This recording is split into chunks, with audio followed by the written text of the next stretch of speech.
amigos y hermanos en Cristo? Estamos ya trabajando con el fundamento del cristiano. La última lección hablamos sobre el fundamento, el triple fundamento del cristiano.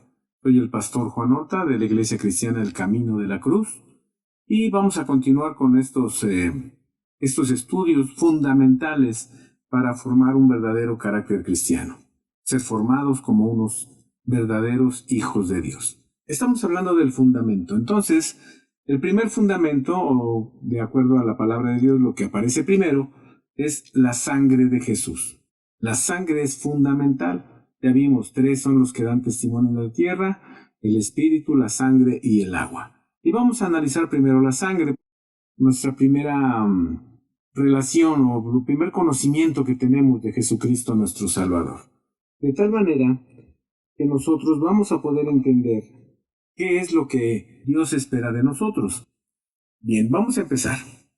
En el tabernáculo de Moisés, cuando Dios le dijo a Moisés en el desierto que construyera un tabernáculo, una réplica idéntica al que había visto él allá en los lugares celestiales, porque Dios lo llevó, después de ofrecer y sacrificar la víctima en este tabernáculo, se derramaba la sangre por el pecado del pueblo o por el pecado del que hubiese cometido algún pecado. Para nosotros los cristianos, después de aceptar a Jesucristo como nuestro Salvador, es a saber, aceptando el derramamiento de la sangre de Jesús, para que la sangre de su sacrificio nos limpie y reconcilie con Dios, ya podemos recibir el bautismo del Espíritu Santo o el bautismo de agua. Ya no hay ningún problema. ¿Qué vendrá primero? No lo sabemos. Dios es soberano y Él hace como Él quiere. Hay quien recibe antes el bautismo del Espíritu Santo, hay quien recibe antes el bautismo de agua. Hay quien en su bautismo de agua recibe el bautismo del Espíritu Santo. Eso ya lo determina Dios. Dios sabe el corazón de cada quien, conoce a cada uno de nosotros y trabaja con nosotros como mejor conviene, de acuerdo a lo que Dios establece en su palabra. De tal forma que la sangre de Jesús es parte primordial de nuestro fundamento. Estamos fundamentados en la sangre de Cristo, Jesús nuestro Salvador. Pero entendamos qué es la sangre en lo natural para que podamos qué es lo que hace la sangre en lo espiritual. Dios a través de su palabra siempre nos enseñó, a través de parábolas, a través de figuras, a través de enseñanzas que nos mostraban que las cosas espirituales tienen su reflejo en las cosas materiales y viceversa. Es decir, lo natural es tipo de lo espiritual y lo espiritual es tipo de lo natural. Dios nos enseñó así. Vamos a ver qué es la sangre en lo natural, de acuerdo a lo que se comenta, a lo que se dice en algún momento. Lo que la ciencia nos enseña respecto de la sangre. Bien, ¿qué es la sangre? La sangre es un tejido conjuntivo líquido, cuyas células fluyen rodeadas de una sustancia intercelular denominada plasma, a través de un sistema hidráulicamente cerrado de vasos sanguíneos. La sangre permite 4 actividades básicas. Esas actividades las podemos desglosar muy rápidamente. No voy a estar mucho tiempo aquí porque esta información no sirve, pero lo importante es la sangre de Cristo. Así que voy a correr por esta información. La nutrición. Todas y cada una de las células del cuerpo reciben nutrición a través de la sangre. La comunicación. La comunicación es una comunicación química que lleva y trae sustancias a lo largo y ancho de todo nuestro cuerpo. Lleva información de enfermedades, lleva información de estados de ánimo, de muchas cosas. Hay adrenalina, dopamina, serotonina, un montón de sustancias que se segregan como comunicación, como respuesta a un estímulo. La protección, a través de las secreciones o de las sustancias que el cuerpo produce, a través de los glóbulos blancos, a través de la adrenalina, nos previene para enfrentar algún peligro. Entonces la sangre tiene esa función de protección. La otra es la reparación de los diversos órganos y tejidos del organismo. Es decir, la sangre lleva y trae sustancias y hace el trabajo para evitar que nos desangremos, para llevar medicamento a los órganos enfermos. Eso hace la sangre. La sangre representa el 7.7 del peso total del cuerpo humano, es decir, como 5 litros en una persona de 65 kilos. Circula por las arterias y las venas. Es de color rojo en las arterias que conducen la sangre del corazón ventrículo izquierdo y a los órganos del cuerpo. Y es oscura en las venas que llevan la sangre de los órganos al corazón, ventrículo derecho. El 55% de la sangre está formado por un líquido llamado plasma, en el que están en suspensión diversas células, glóbulos rojos, 43%, glóbulos blancos y plaquetas, 2%, y de aquí que se resume que el 45% de la sangre son partes sólidas, el restante es líquido. Hay una parte gaseosa, oxígeno, anhídrido carbónico, etc. La sangre moviéndose regularmente en un flujo unidireccional, es decir, siempre va en la misma dirección. Entra por una parte del corazón y sale por la otra parte. Es un circuito totalmente cerrado. ¿Cómo lo hace? A través de las contracciones, el bombeo de que el corazón hace hacia las arterias y lo recibe de las venas. ¿De acuerdo? Las tipologías en la palabra de Dios son muy importantes. Dios siempre habló con figuras, con metáforas. Siempre lo hizo así para que pudiéramos entender qué es lo que Dios hace y cómo lo va a hacer. Tipología. Significa tipología sinónimo, alegoría, imagen que representa o simboliza alguna figura retórica consistente en una cadena de metáforas que dan al discurso dos sentidos, uno figurativo, uno figurado y otro real. Para nosotros uno natural y otro espiritual. Esas son las tipologías en la palabra de Dios. Ahora vamos a analizar la sangre a través de estas tipologías. Amén. Vamos a ver primero, varias cosas, varias funciones que la sangre desempeña dentro de nosotros para que podamos entender lo que hace la sangre espiritual. Número 1, respiratoria, transportando el oxígeno que toma del aire a través de los pulmones y recogiendo dióxido de carbono de los tejidos, es decir, intercambia dióxido de carbono, por eso cuando exhalamos desprendemos dióxido de carbono, en su mayoría, desprendemos vapor de agua, desprendemos algunas otras cosas, pero básicamente es dióxido de carbono. Entonces, esta función respiratoria tiene que ver con el aliento de vida que Dios nos dio en el principio. En Génesis 2:7 dice la Escritura que Dios sopló en el hombre, sopló en su nariz aliento de vida y fue el hombre en alma viviente. ¿Qué quiere decir esto? Ya estábamos completos, Dios ya nos había formado, ya teníamos todo lo que necesitábamos, pero hacía falta que el hombre tuviera aliento de vida. Entonces Dios sopló de su propio aliento de vida, sopló en nuestra nariz y entonces dice la Escritura, fue el hombre en alma viviente. Es decir, lo que hay en mí, este soplo de vida que me hace respirar, que sostiene mi vida, viene de Dios. De tal forma que cuando yo recibo ahora a Jesucristo como mi Salvador, Él renueva mi espíritu y entonces nacemos espiritualmente, como cuando Dios sopló en el hombre aliento de vida y fue el hombre en alma viviente. Cuando recibimos a Cristo, viene este soplo, por así decirlo, cuando aceptamos a Jesucristo como nuestro Salvador, y entonces nuestro espíritu que estaba aletargado, que estaba adormilado, que estaba como muerto, cobra vida y es cuando nacemos espiritualmente. Es en ese momento cuando el hombre nace. Lo puede ver en Juan 3:6. También nos va a dar abundancia de vida a través de este nuevo nacimiento. Lo puede ver en Juan 1:4 y Juan 10:10. Bien. Esta es la parte respiratoria que tiene que ver con el aliento de vida. Número 2, nutritiva.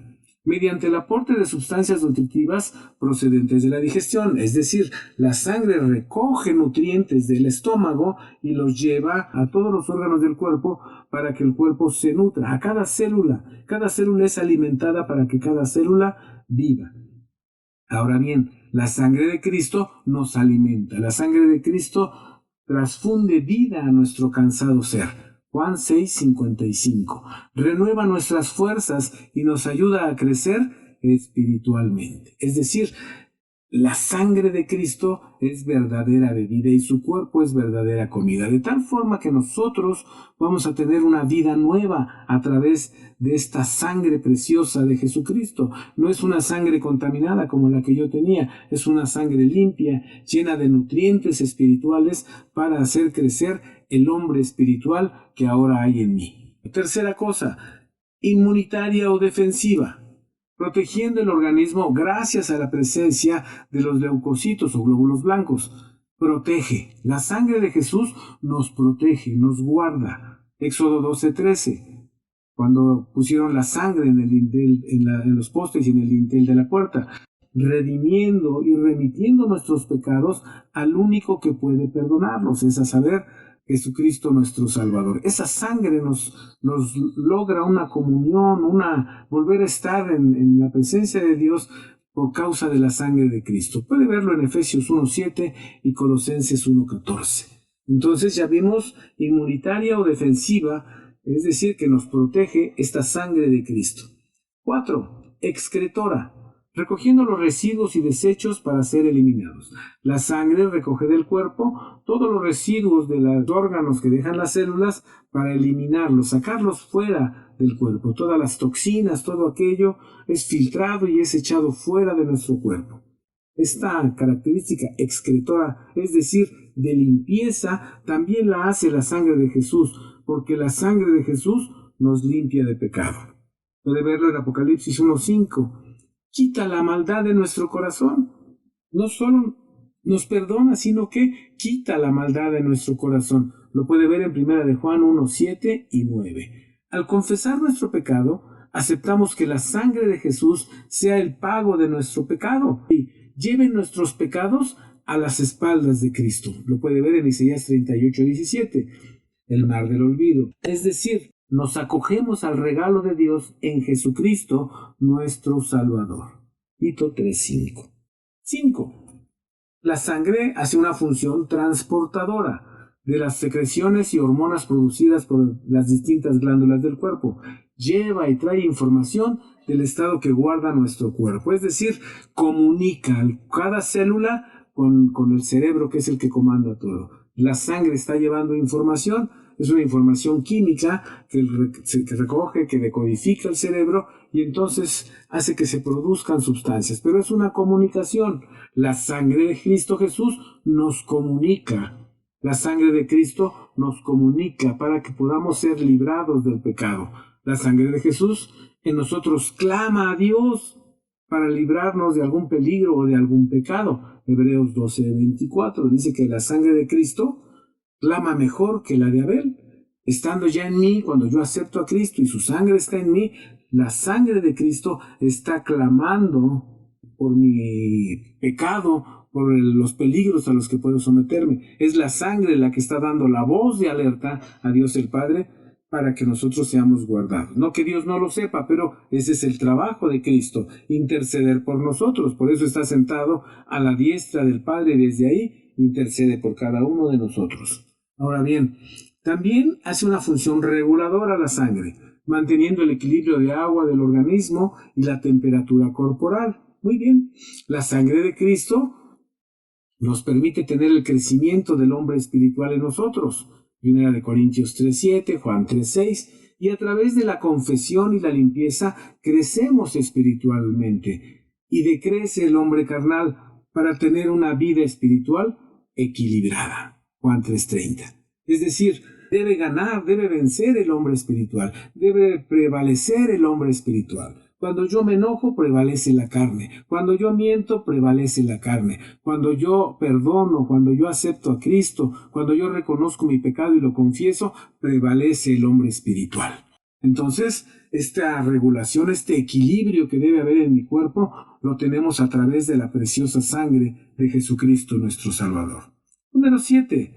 La sangre hace una función hemostática, es decir, preservando la integridad del sistema circulatorio, que no se interrumpa, que no se vea bloqueado o que no se esté desperdiciando, que no se esté tirando la sangre, que es la vida. Entonces, preserva la integridad del sistema circulatorio, limitando la pérdida de sangre en vasos sanguíneos, en vasos lesionados, a través de la coagulación, y externamente formando costra que impide la pérdida de sangre y que la herida pueda sanar, queda cubierta, queda protegida para que no se vuelva a infectar. Cuando nosotros pecamos, cuando nosotros cometemos un pecado, hay una herida abierta que puede infectarse. El que ha pecado, como todos lo sabemos, porque todos hemos pecado, el trabajo es hacerlo la primera vez. Pero a través de la sangre preciosa de Cristo, nosotros podemos tener esa costra, que nos cubre, que nos guarda para que podamos evitar seguir pecando, para que no se infecte. Entonces la sangre de Cristo hace esta función hemostática que es la restauración de nuestro ser. La sangre de nuestro Salvador Jesucristo nos restaura, es decir, nos torna al estado de limpieza que tuvimos al principio, al justificarnos, Romanos 5:9, al redimirnos, Efesios 1:7, y reconciliarnos con Dios, 2 Corintios 5:19. La sangre sana nuestro corazón de las heridas emocionales o del pecado. También nos protege para no seguir pecando. Al volvernos a Dios, cada día pecamos menos. Cada que confesamos, cada vez pecamos menos. Porque la sangre, dice 1 de Juan 1:9, si confesamos nuestro pecado con nuestra boca, Él es fiel y justo para perdonar. Y la sangre de Cristo, su Hijo, nos limpia de la maldad. Es decir, la sangre nos limpia, va quitando la maldad. Entonces va restaurando nuestro ser. Su sangre, dice Zacarías 13:1, es manantial abierto. No importa si son las 2 de la mañana, no importa si es sábado, si es domingo, no importa el día que sea, el momento que sea, la situación que sea, es un manantial abierto permanente para nosotros. No hay excusa para conservar un pecado hasta el domingo. No hay excusa para conservar un mal comportamiento. Podemos ir a este manantial abierto de sangre que está permanentemente abierto. ¿Para qué cree que está abierto permanentemente? Para que usted no tenga pretexto, no tenga excusa y pueda ir al Señor cada momento, cada que peco, cada que me equivoco, cada que tomo una mala decisión y me doy cuenta, debo correr al Señor para que Él me limpie, para que Él me transforme. Podemos volver a ese manantial a cada instante para ser lavados, para ser limpiados. 1 de Juan 1:7, para ser perdonados, Hechos 10:43, y ser santificados, Hebreos 13:12. Bien, todas estas funciones que realiza la sangre de Jesucristo nuestro Salvador tienen un propósito en nuestro ser. Y vamos a ver la historia. ¿Cómo es que hay sangre desde el principio? Si nos vamos hasta el inicio, podemos ir desde el inicio cuando el Cordero fue inmolado antes de la fundación del mundo, pero eso lo quiero dejar para otra lección. Hoy solamente vamos a hablar de la sangre para nosotros como seres humanos. Cuando esta creación pecó delante de Dios, hubo el primer derramamiento de sangre. Vamos a la palabra. El primer derramamiento de sangre. Dios establece este principio, que solo a través de la sangre se puede redimir el pecado del hombre. Es decir, no hay otra manera de que el pecado sea perdonado. No existe otra forma. Solamente el derramamiento de sangre limpia el pecado. Hebreos 9:22 dice así, y casi todo es purificado según la ley, con sangre. Y sin derramamiento de sangre no se hace remisión.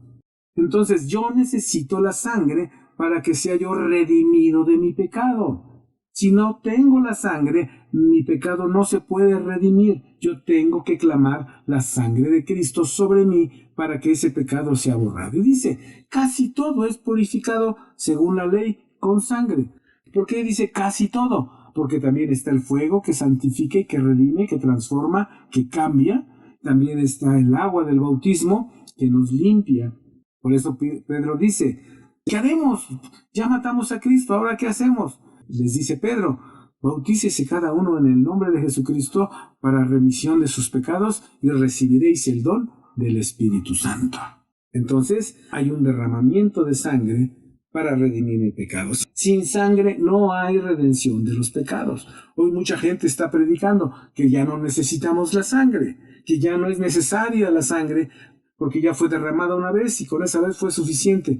Pero yo tengo que remitirme a esa sangre cada que peco y confesar mi pecado y permitir que la sangre de Cristo lave mi pecado. Porque sin derramamiento de sangre no se hace remisión de pecado. O perdóname porque soy tu hijo, perdóname porque ya me estoy portando bien, perdóname porque ya estoy yendo a la iglesia. No, perdóname porque tu sangre se derramó por mí en la cruz del Calvario. Tu sangre me limpia, tu sangre me transforma, tu sangre me redime. Dios en el principio sacrificó animales para cubrir al hombre y a la mujer de su pecado. Estamos en Génesis 3:21, donde dice la Escritura que y los cubrió con pieles de animales. Tuvo que haber el Señor hecho un sacrificio de esos animales limpios para poder cubrir la desnudez del hombre. Recuerde que el hombre quería cubrir su desnudez con hojas, quería cubrirlo con hojas. Volvemos a la parábola de la higuera. Queremos cubrir nuestros defectos, nuestro pecado, con apariencias, sin frutos. No es posible. El hombre quería cubrir su desnudez con hojas, pero Dios tuvo que sacrificar un animalito, es decir, hacer un derramamiento de sangre para cubrir el pecado del hombre. El hombre fue echado del huerto para darle esperanza de salvación. No fue echado del huerto por una injusticia de Dios o porque Dios estaba enojado y lanzó al hombre del huerto. No. Dice la Escritura, porque no extienda su mano, coma del árbol de la vida y vive en pecado para siempre. La muerte fue una puerta que Dios dejó abierta para poder redimir al hombre. Una muerte de un justo, una muerte de un santo. Nosotros no íbamos a poder lograrlo, pero Jesucristo sí. Por eso Dios dejó abierta la puerta de la muerte, para que nosotros pudiéramos alcanzar redención. La sangre de Jesucristo haría de manera perfecta lo que la sangre de esos animalitos no podría hacer. Es decir, es ilusorio pensar. Yo creo que si le preguntan a cualquier persona, ¿tú crees que la sangre de este animal va a borrar tu pecado? Pues, es obvio que no. Pero todos los que murieron antes del sacrificio de Cristo Jesús, los que creyeron, por supuesto, que un día vendría un Salvador, derramaron sangre para limpieza de sus pecados, pero pensando que la sangre de Cristo estaría sobre esa sangre que en ese momento era una sangre natural y esperarían que la omnipresencia de Dios fuera sobre esta sangre. Cuando el sacrificio de Cristo se consumara, entonces ellos serían redimidos. Por eso es que estaban en un lugar de espera en el seno de Abraham, porque todavía no se había consumado el sacrificio de Cristo. Estaban esperando la realización, la culminación, el derramamiento de sangre pura y perfecta, limpia y santa, para que ellos pudieran dejar ese lugar y ser llevados a otro sitio. Por eso es que estaban en el seno de Abraham. Estaban esperando. Si Cristo no hubiera resucitado, si Cristo no hubiera sido limpio y ser sacrificado, esa gente no hubiera salido del seno de Abraham. Hubiera sido llevado al infierno porque no hubiera habido un Salvador. Pero bendito sea el Padre Eterno, que a través de Jesucristo tuvimos un Salvador. Por eso esos que estaban ahí esperando el cumplimiento de la promesa, no esperaron en vano, sino que fueron rescatados. Por eso dice la Escritura, llevó cautiva la cautividad, la tomó y la llevó. Llevó la cautividad, la sacó de ahí, que estaban juntos prácticamente el infierno y el seno de Abraham. Ahora no están ahí. Después vemos dónde están. Muy bien. Vamos a la Escritura. Hebreos 10:12 dice, pero habiendo ofrecido por los pecados, refiriéndose a Jesús, un solo sacrificio para siempre, está sentado a la diestra de Dios, porque con una sola ofrenda hizo perfectos los sacrificios para siempre. Ahora Hebreos 9:13. Hebreos 9:13 dice, porque si la sangre de los toros y de los machos cabríos y las cenizas de la becerra, rociada a los inmundos, santifica para purificación de la carne, cuanto más la sangre de Cristo, el cual por el Espíritu Eterno se ofreció a sí mismo sin mancha a Dios, limpiará vuestras conciencias de las obras de muerte para que sirváis al Dios vivo. Dice que si la sangre de los toros y de los machos cabríos, rociada sobre los inmundos, santificaba, cuánto más nos santifica cuando yo clamo la sangre de Cristo sobre mí. Cuando es rociada sobre mí la sangre de Cristo, me santifica de los pecados pasados, de los pecados presentes y hasta de los pecados futuros. Porque esa sangre tiene un poder, esa sangre permanece, esa sangre está ahí desde antes de que el hombre fuera formado, ya había sangre ofrecida. Por eso dice que el Cordero fue ofrecido o fue inmolado desde antes de la fundación del mundo. Ya había una provisión de sangre, espiritualmente hablando. Es decir, el sacrificio y derramamiento de la sangre de animales era solo una figura. La sangre de los animales era solo una figura, un símbolo, en tanto que se ofrecía una sangre perfecta y sin mancha, una sangre limpia, es a saber, la sangre preciosa de Jesús nuestro Salvador. Él ofreció su sangre y ofreció su cuerpo en esa cruz para cubrir nuestra desnudez, porque por causa del pecado estábamos desnudos, hasta que Jesucristo derramó su sangre y fuimos cubiertos de esa sangre preciosa para no estar desnudos delante de Dios. Vean lo que dice Matthew Henry. Es un teólogo reformador por ahí del año 1662 al 1714 vivió. Matthew Henry dice una cosa que es impresionante.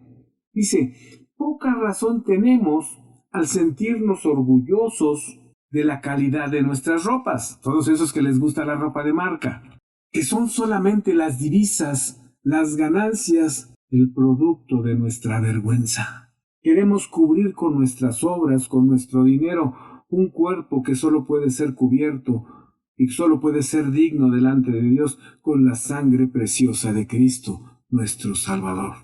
Terrible, terrible. Queremos cubrirnos, queremos hacer tantas cosas. Bueno, hay gente que no se cubre también. Hay gente que muestra su cuerpo.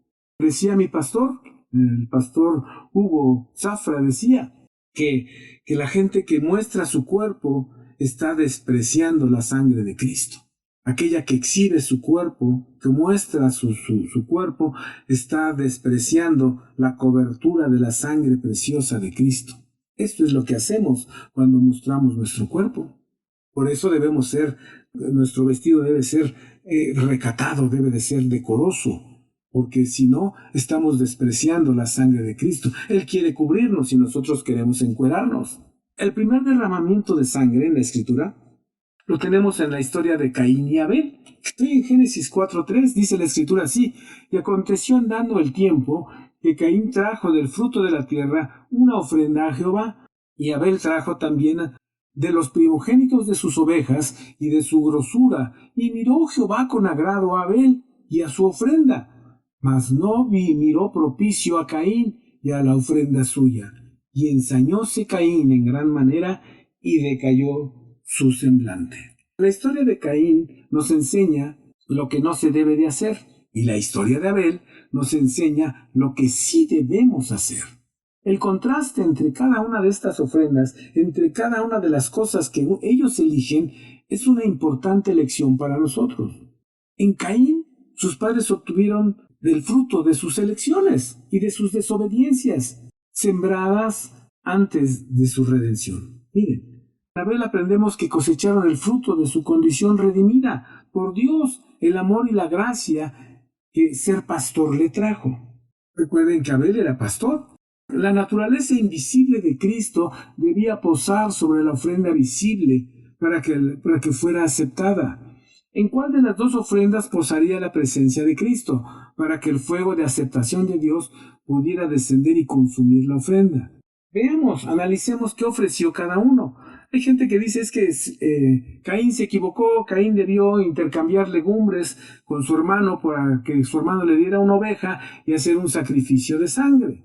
Y sí es importante, pero vean lo que pasa aquí. Las ovejas no le deben su vida al pastor. El pastor solo las cuida. Esto no produce orgullo en el pastor.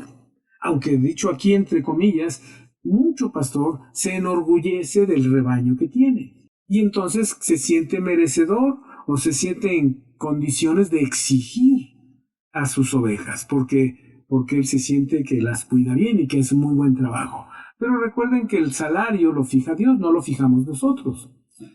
Sin embargo, por otro lado, el sudor del agricultor fertiliza la tierra, desarrolla en él un sentimiento de posesión y de orgullo, presencia la transformación producto de su trabajo.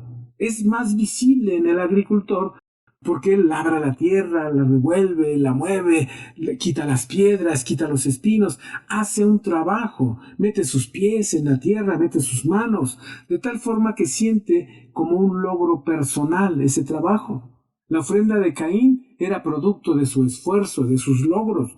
La ofrenda de Abel era la provisión de Dios. Mire lo que dice 1 Corintios 29:14. Dice, de lo tuyo, Señor, de lo tuyo, de lo que tú nos das, de eso te damos. Cuando usted viene delante de Dios y da su ofrenda y le dice, mira, ¿cuánto te estoy dando? Ve nada más, No tenemos por qué enorgullecernos de eso, porque finalmente es lo que Dios nos da. Le estamos dando a Dios de lo suyo propio. No le estamos dando a Dios de algo que nosotros hayamos hecho bien. Y si la persona cree que hizo algo bien y por eso tiene, está equivocada, porque todo viene de Dios. Es cierto, Dios a uno les quiere dar más y a otros les da menos, pero es Dios el que elige. Y si Dios te eligió para darte bendición, lo menos que puedes hacer es devolverle a Dios una parte de eso que te da con gozo y con humildad de corazón, para que tu ofrenda sea aceptada sin orgullo, como le pasó a Caín, porque Caín presentó de su propio esfuerzo. Yo conozco gente que dice, no, yo no voy a ofrendar porque es mucho, yo no voy a diezmar porque es demasiado, yo gano muy bien y el pastor no necesita tanto, además hay muchos que le dan, yo no tengo por qué darle más. Te voy a dar lo que yo quiera, lo que yo pueda. Estás dando de lo que Dios te da. A mal haces en no darle a Dios lo que Dios te está dando. Regresarle a Dios un poquito de lo mucho que Él nos da.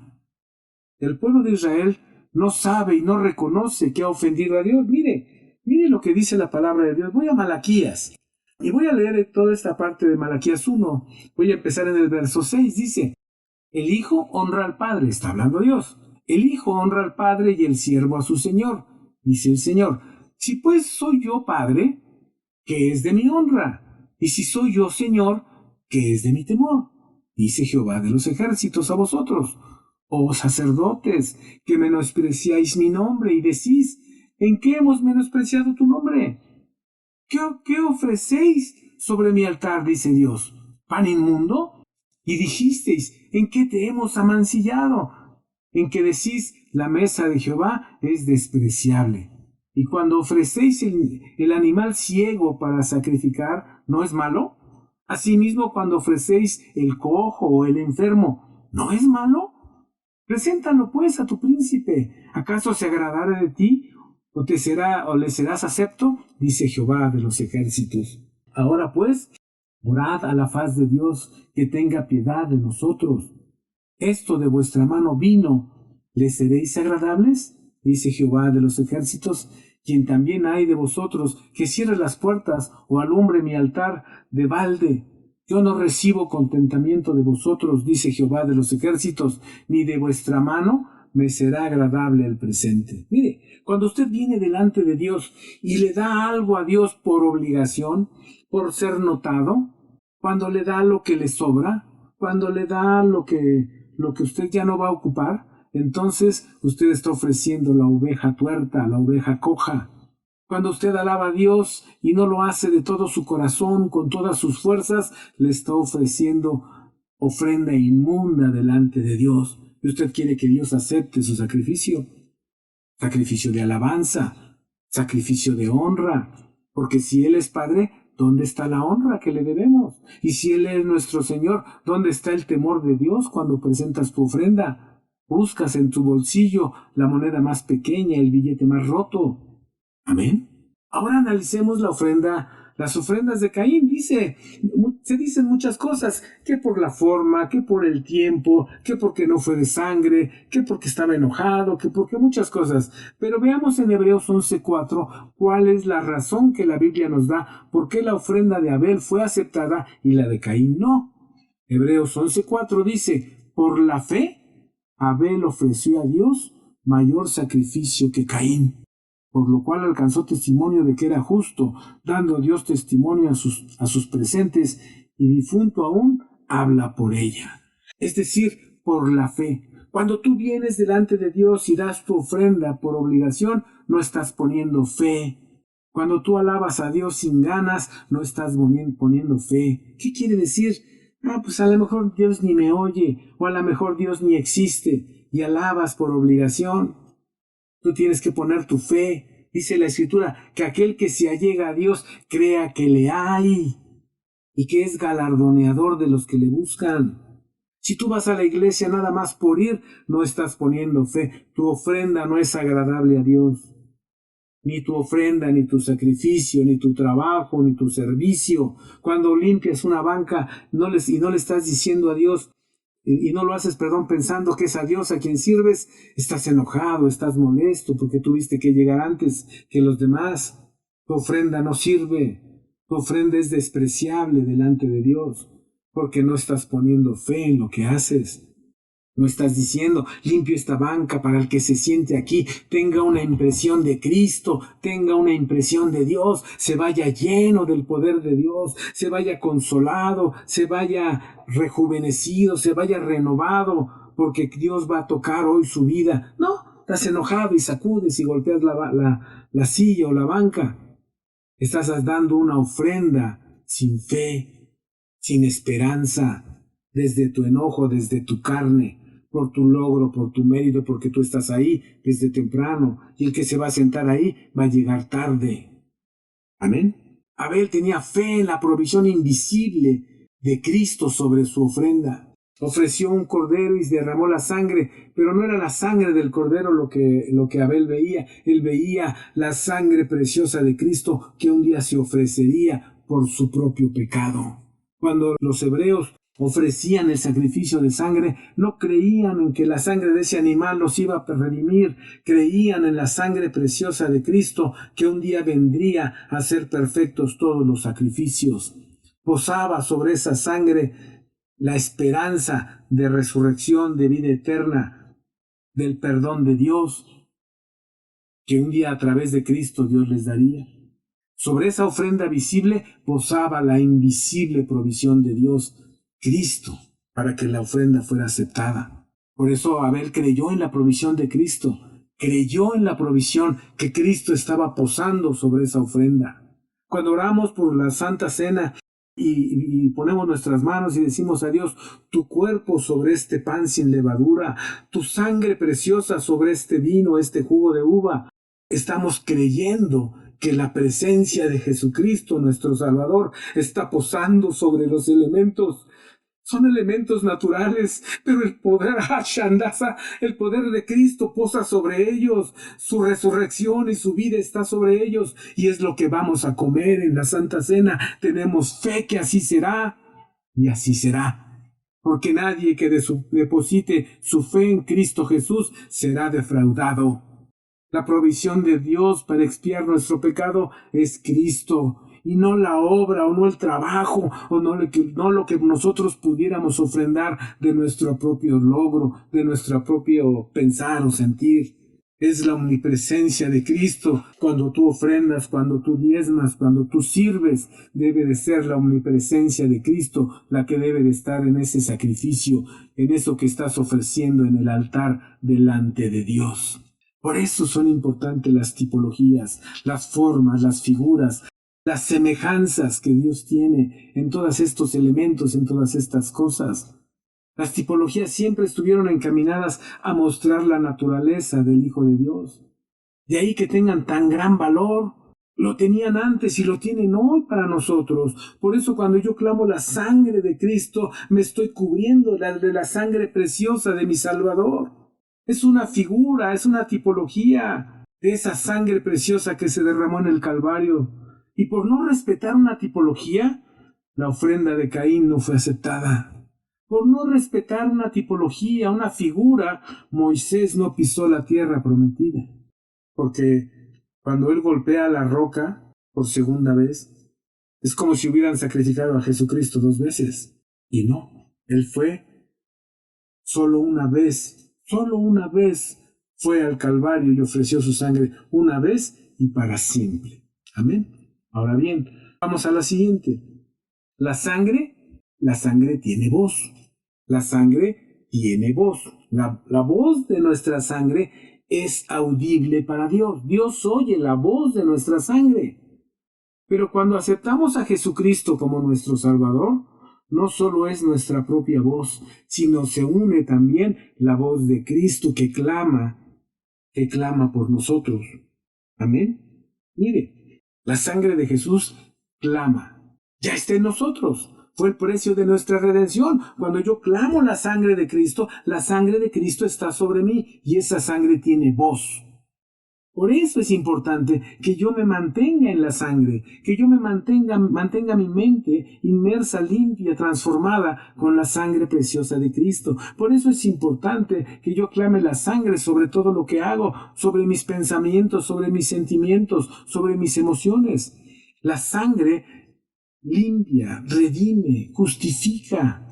Es la sangre preciosa de Cristo, brota del Calvario, en una dirección viene hacia nosotros y regresa a Cristo, como en el corazón. La sangre de nuestro cuerpo sale del corazón y regresa al corazón. La sangre de Cristo sale del corazón de Jesucristo y vuelve al corazón de Cristo, llevando nuestro pecado, llevando nuestra inmundicia, llevando nuestro dolor, llevando nuestra angustia. Por eso es importante clamar la sangre, para que esta sangre recoja todo lo que hay en mi ser y sea llevado nuevamente a Jesucristo y Él lo ponga en el mar del olvido, perdone nuestro pecado y sane nuestra tierra. Vean lo que dice Génesis 4:10. Y Él le dijo: ¿qué has hecho? La voz de la sangre de tu hermano clama a mí desde la tierra. Ahora vea lo que dice Hebreos 12:24. Y a Jesús, el mediador del Nuevo Testamento, dice: y a la sangre del esparcimiento. No es la sangre que está quieta, sino es la sangre que se esparce sobre nosotros, con la que somos rociados. Y a la sangre del esparcimiento, que habla mejor que la de Abel. Si la sangre de Abel clamó a Dios justicia, si la sangre de Abel clamó a Dios, desde la tierra clamó, ya estando fuera del cuerpo de Abel, clamó a Dios, cuanto más la sangre de Cristo, que yo clamo sobre mí, clamará al Padre Eterno por mi cuidado, por mi limpieza, por mi transformación, por mi perdón. Bendito sea el nombre del Señor Jesucristo. Bendito sea el Padre Eterno. ¿Cómo entender esto que Dios hace? Es terrible. Por eso no despreciemos la sangre de Cristo, clamémosla y atesorémosla y limpiemos cada pecado, cada nuevo pecado. Limpiémoslo en esa sangre preciosa, porque esa sangre tomará mi pecado y lo llevará a Dios, volverá a Dios y Dios lo desechará. La voz de nuestra sangre balaba, perdida en el desierto del pecado, sin consuelo y sin esperanza. Dios, el Padre Eterno, escuchó su clamor y nos mandó a su Hijo Jesucristo para rescatarnos y reconciliarnos, ofreciendo su propia sangre por cada uno de nosotros. Mas ahora en Cristo Jesús, vosotros que en otro tiempo estabais lejos, habéis sido hechos cercanos por la sangre de Cristo, porque la sangre de Cristo ahora está en nosotros. Ahora somos de la familia de Dios, ahora somos herederos y coherederos con Cristo. Ahora, ¿quién se atreve a derramar la sangre natural o espiritual de un hijo de Dios? Cuando hablas de un hijo de Dios, de alguien comprado con la sangre de Cristo, de alguien que todo el tiempo clama la sangre de Cristo sobre él, estás derramando también la sangre de Cristo. Tus manos están manchadas de la sangre de Cristo. Y no porque la hayas clamado para ti, sino porque estás hablando mal o estás denigrando a un hijo de Dios. Y entonces estás derramando la sangre de Cristo. Y recuerda que esa sangre de Cristo que tú estás derramando va a clamar a Dios, porque tú la estás derramando.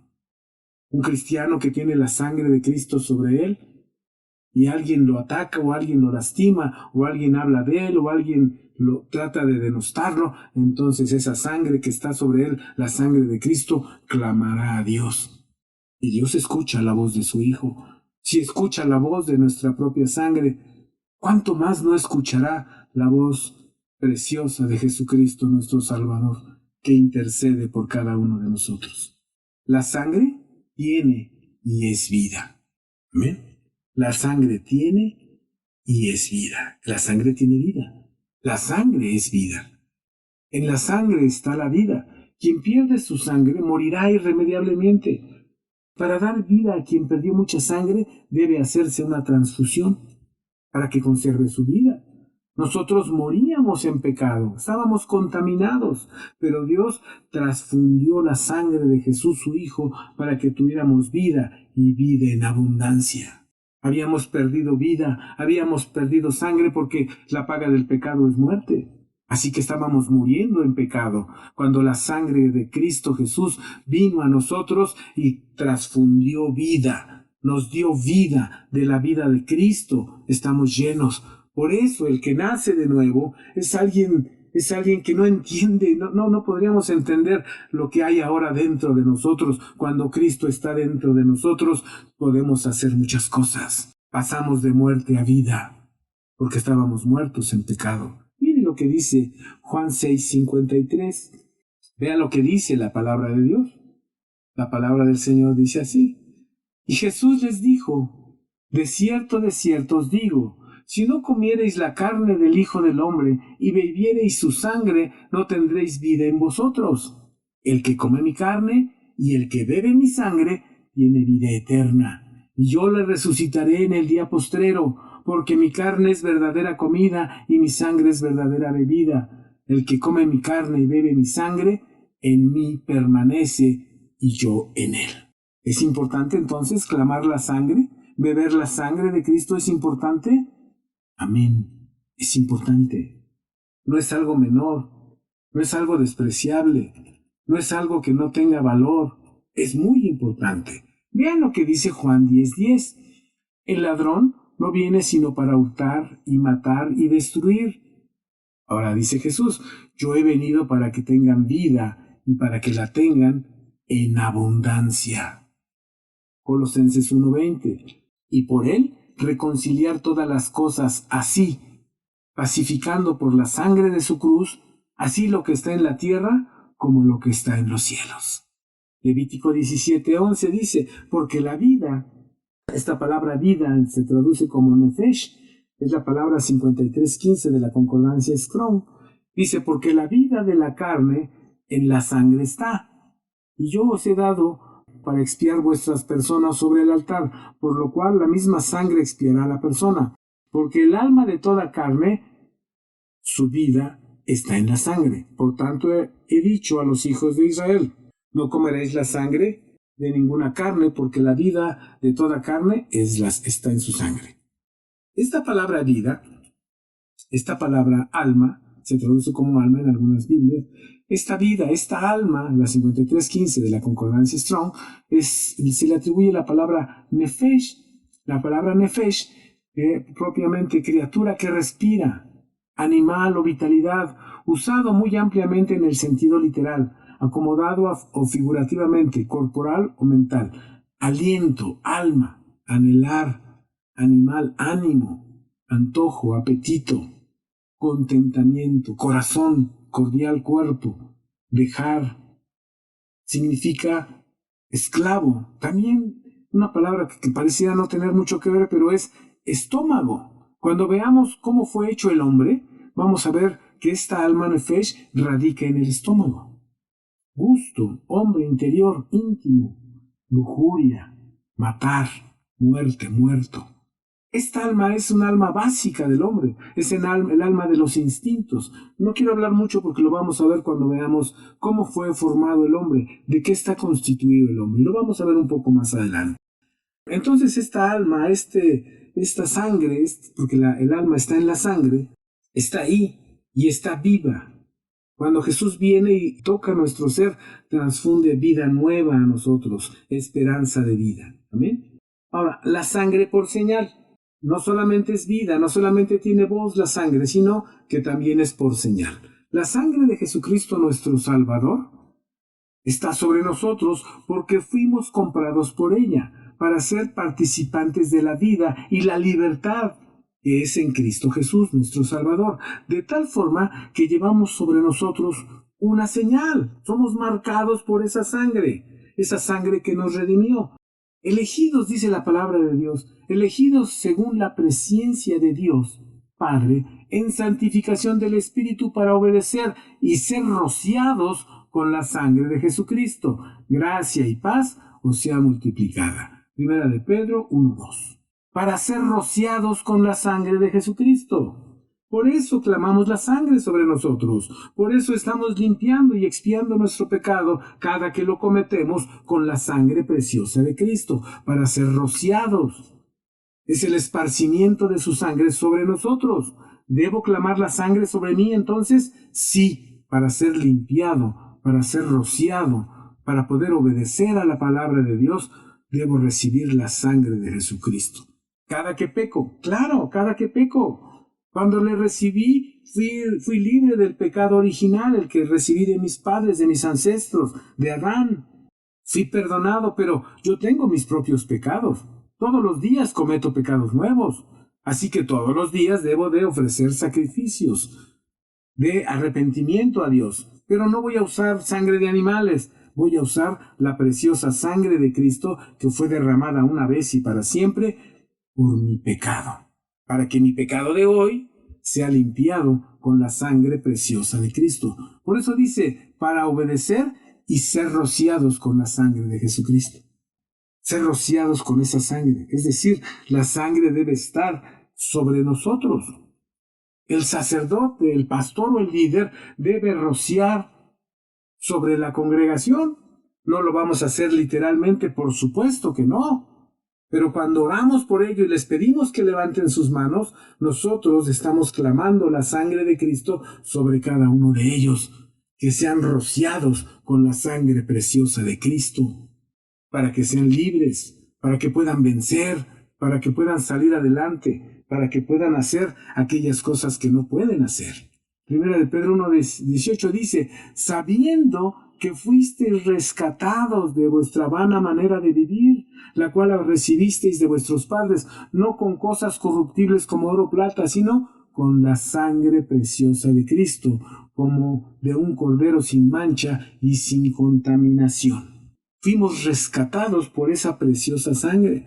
Muchos cristianos viven vidas vacilantes, vidas sin victorias, con retrocesos a cada momento a sus vidas pasadas, porque no saben emplear la sangre de Jesucristo, no saben que la sangre preciosa nos cubre, nos redime, nos cambia, nos transforma, nos limpia, no saben lavarse en la sangre preciosa de Cristo y renovarse en esa preciosa sangre. No saben cubrirse, no saben guardarse, no saben esconderse, no saben lavarse y renovarse en esa preciosa sangre, por lo que siguen fallando.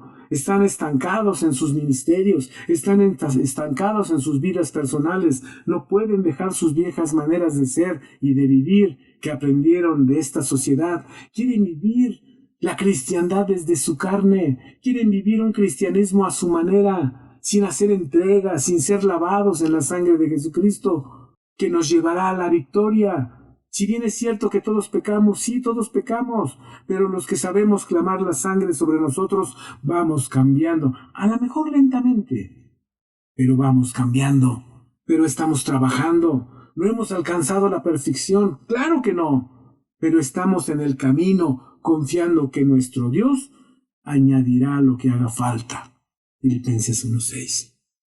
Entonces yo necesito confiar en esa sangre. Yo necesito clamar la sangre de Cristo. También sirve para ser guardado. Éxodo 12:13.